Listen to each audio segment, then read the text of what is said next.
Hello and welcome to my video for the top 10 moments from Blue Planet 2. So this is obviously just my personal picks for the top 10 best moments from the series. This series has quite a lot of great moments, but these are just the top 10 moments that stuck with me most from the series. So at number 10, I have the cuttlefish hunting the crab. We had a few cuttlefish sequences, but this is the best one, and most cuttlefish sequences don't deal with them hunting. I think this series did a good job of showing you how competent they are as predators. It was really cool seeing the hypnotic nature of the way they hunt, changing colours to confuse the crabs. Also the shot of the crab with the cuttlefish in the background looming in, as if it were a UFO, was really cool. There's a lot of good shots in the series like that, but this is one of the ones that stands out most. At number 9, I've got the best sea lion sequence that we've ever had in any of these series, and that is the Galapagos sea lions hunting tuna. So this is something that I didn't expect to see. I don't think the people filming it expected to see it, to be honest. And it was really cool, because again, like cuttlefish, sea lions, we don't see them hunting very often. We don't really get to see how competent they are as predators, or how intelligent they are. This sequence did that to great effect. Also, them hunting tuna was something I didn't think was possible. I didn't think sea lions could hunt tuna. Again, it did a great job of showing you how competent sea lions are as predators, and kind of helps you take them seriously a bit more, because usually they're either being hunted by orcas or just hanging around a bait ball. At number 8, I've got a sequence that's probably higher in a lot of people's lists.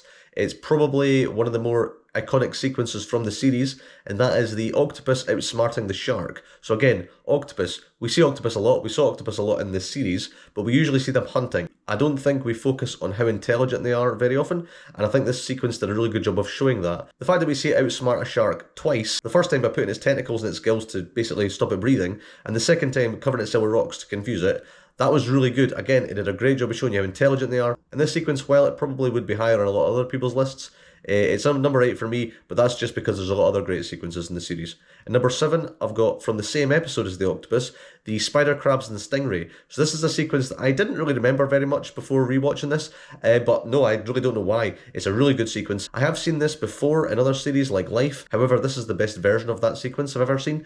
For one, it's really chaotic, all the crabs clambering over each other is great, and also the stingray. The stingray is terrifying in this sequence, it's really good. I don't think I've ever seen a sequence that made stingrays scary before, but this they did. As I said in my review, it was very reminiscent of the stuff in Game of Thrones with the dragons. The shots of the stingrays gliding over the crabs is great. It's very effective at showing you that this really is, game over for these crabs. There's nothing they can really do if this thing wants to eat them. And again, great stuff. I think it was just a really good sequence, and it's definitely going to stay with me for a long time, that one. And number 6, I've got probably the most impactful sequence from the series, and the saddest by a long mile, and that is the pilot whales. So this sequence was just really heartbreaking. It did a great job of talking about plastic and the negative effects. I don't think they could have had a better portrayal of the negative effects of plastic in the oceans than the pilot whale mother carrying her dead calf. And this sequence resonated with a lot of people, because around the world there was a massive push after the series came out to stop using plastic. And a lot of that is down to the effectiveness of this sequence. I think it did a great job of just basically pointing the finger at us and saying, you're the ones causing this. And again, it just is really good. Again, very effective stuff. Maybe not the nicest sequence to watch, but it's very good. And number 5, I have the brine lake.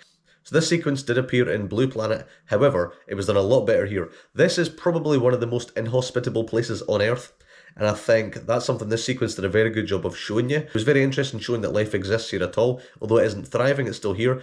The eels going into toxic shock was great. It did a really good job of showing you how, deadly this place can be. It's also very well shot, and this is a sequence that has stayed with me for years. At number 4, I've got the whale shark. So whale sharks appear in these series a lot. This is the best whale shark sequence I've ever seen. It did a great job of showing you how big they are. A lot of close-up shots did a good job of showing you that this is a massive animal, which we all know, but I don't think we've ever really felt before. And it did a great job of showing you how mysterious they are. We don't really know that much about them. We're basically just following a pregnant female going to give birth.